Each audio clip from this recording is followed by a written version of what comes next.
السلام علیکم دوستو، آج ہم سنیں گے انجینئر محمد علی مرزا کے بیان میں 17 رمضان غزوہ بدر کا مارکہ، 21 رمضان شہادت مولا علیہ السلام کے پوائنٹ آف ویو سے بہترین بیان ہے، ٹریڈنگ بیان ہے۔ ایسے بھی 21 رمضان یوم شہادت مولا علیہ السلام، حضرت علی علیہ السلام کے پوائنٹ آف ویو سے چلتے ہیں ویڈیو طرف، جانتے ہیں اس بہترین بیان میں۔ 40 ہجری ہے اور 3 دن پہلے 17 رمضان مبارک گزرا، جو کہ غزوہ بدر کے شہداء کی ایک یاد کا دن ہے۔ اسلام میں یعنی پہلا مارکہ جو کفر و اسلام کا ہوا وہ غزوہ بدر تھا۔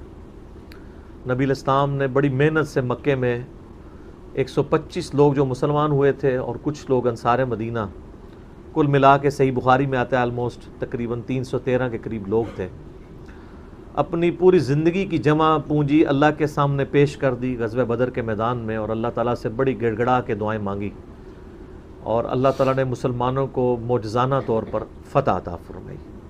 اور یہ اسلام کی پہلی فتح مستقبل میں 17 سال کے اندر بالآخر قادسیہ اور یرموک تک جانے والی تھی۔ اس وقت تو کسی نے سوچا نہیں تھا کہ 17 سال میں تینوں براعظموں میں اسلام کی دعوت پہنچ جائے گی، اس قتال اور جہاد کی برکت سے، جس کا باقاعدہ ایک سمبل کے طور پہ غزوہ بدر کو مانا جاتا ہے۔ اصحاب بدر کے بارے میں بخاری مسلم میں حدیث ہے کہ اصحاب بدر جنتی ہیں، چاہے جو مرضی کریں۔ اتنی بڑی جنت کی بشارت کسی کو نہیں ملی۔ اسی طریقے سے صحیح بخاری اور مسلم میں آتا ہے، حضرت جبرائیل علیہ السلام نے نبی علیہ السلام سے پوچھا کہ آپ اپنے اصحاب میں سب سے افضل کنہیں سمجھتے ہیں؟ تو آپ علیہ السلام فرمایا کہ میرے وہ اصحاب جو بدر میں میرے ساتھ تھے۔ تو انہوں نے کہا ہم فرشتوں میں بھی، فرشتوں کے بڑے فرشتوں کے بعد سب سے افضل فرشتے وہ مانے جاتے ہیں جو غزوہ بدر میں شامل ہوئے نبی علیہ السلام کے ساتھ۔ تو اللہ تعالیٰ غزوہ بدر کے شہداء پہ کروڑوں رحمتیں نازل فرمائے، ان غازیوں پہ کروڑوں رحمتیں نازل فرمائے جن کی قربانیوں کا نتیجہ آج اسلام کی دولت ہم تک پہنچی ہے الحمدللہ۔ اور تیسرا، کل 21 رمضان مبارک سیدنا مولا علی رضی اللہ تعالی عنہ علیہ السلام کا یوم شہادت بھی ہے۔ اور غزوہ بدر کا اگر ذکر ہو تو مولا علی کا ذکر نہ ہو تو زیادتی والی بات ہے۔ 70 سردار غزوہ بدر میں کافروں کے قتل ہوئے، جس میں سے 24 سردار مولا علی کے ہاتھوں واصل جہنم ہوئے۔ سیدنا علی کی اسلام کے لیے بہت کنٹریبیوشنز ہیں، گھنٹوں بولا جا سکتا ہے۔ اس کے اوپر میری کی ایک ویڈیو کلپس بھی موجود ہیں۔ المستدرک للحاکم میں صحیح سند کے ساتھ امام احمد بن حنبل کا قول ہے کہ ہم تک جتنی بھی حدیثیں نبی علیہ السلام کی پہنچی ہیں، کسی بھی شخصیت کی شان میں اتنی حدیثیں نہیں ہیں جتنی مولا علی کی شان میں۔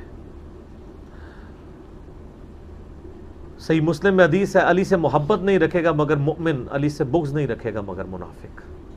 بخاری اور مسلم دونوں میں حدیث ہے، علی کی میرے ساتھ وہی نسبت ہے جو ہارون کی موسیٰ کے ساتھ، مگر میرے بعد کوئی نبی نہیں۔ بخاری اور مسلم دونوں میں حدیث ہے، کل میں اس شخص کے ہاتھ میں جھنڈا دوں گا جس سے اللہ اور اس کا رسول محبت کرتے ہیں، اللہ اور اس کا رسول اس سے محبت کرتے ہیں، وہ اللہ اور اس کے رسول سے محبت کرتا ہے، اور اللہ اور اس کے رسول اس سے محبت کرتے ہیں۔ اس سے بھی بڑی بات، صحابہ کہتے ہیں میں پوری رات نیند نہیں آئی کہ وہ خوش نصیب کون ہے۔ تو نبی علیہ السلام نے خیبر کے موقع پر صبح کے وقت پوچھا علی ابن ابی طالب کو بلاؤ، ان کو عشوب چشم تھا۔ نبی علیہ السلام نے اپنا مبارک لعاب ان کی آنکھوں میں لگایا، شفا ہوئی، اپنے مبارک ہاتھوں سے زرہ باندھ کے روانہ کیا۔ کئی ہفتوں سے جو خیبر کی فتح نہیں ہو رہی تھی، اللہ تعالیٰ نے مولا علی کے ہاتھوں مسلمانوں کو فتح دی، اور مرہب کا بھی قتل ہوا۔ صحیح مسلم میں ڈیٹیل حدیث آتی ہے کہ مرہب کو قتل کیا، اور وہ بہت بڑا جنگجو تھا، اس کے مقابلے پہ کوئی نہیں آتا تھا۔ پھر غزوہ خندق کے موقع پہ بھی آپ کو پتہ ہے، یعنی پوری زندگی ان کی بچپنے سے لے کے شہادت تک اسلام کے لیے قربانیاں ہی قربانیاں ہیں، نہ ختم ہونے والا ٹاپک ہے۔ تو اللہ تعالیٰ مولا علی رضی اللہ تعالیٰ عنہ پر کروڑوں رحمتیں نازل فرمائے، اور انہوں نے اسلام کی خاطر جو کچھ کنٹریبیوٹ کیا ہے، اللہ تبارک و تعالیٰ اس کا بہتر نعم البدل ان کو عطا فرمائے، یقیناً ملنے والا ہے، اس میں تو کوئی شک ہی نہیں ہے۔ جامعہ ترمذی میں حدیث ہے، حسن و حسین جنتی نوجوانوں کے سردار ہیں۔ اور سنن ابن ماجہ میں حدیث ہے حسن و حسین جنتی نوجوانوں کے سردار ہیں، وَأَبُوهُمَا خَيْرُهُمَا، اور ان کے والد ان سے بھی بہتر ہیں۔ تو یہ اللہ تعالیٰ نے فضائل عطا فرمائے ہیں۔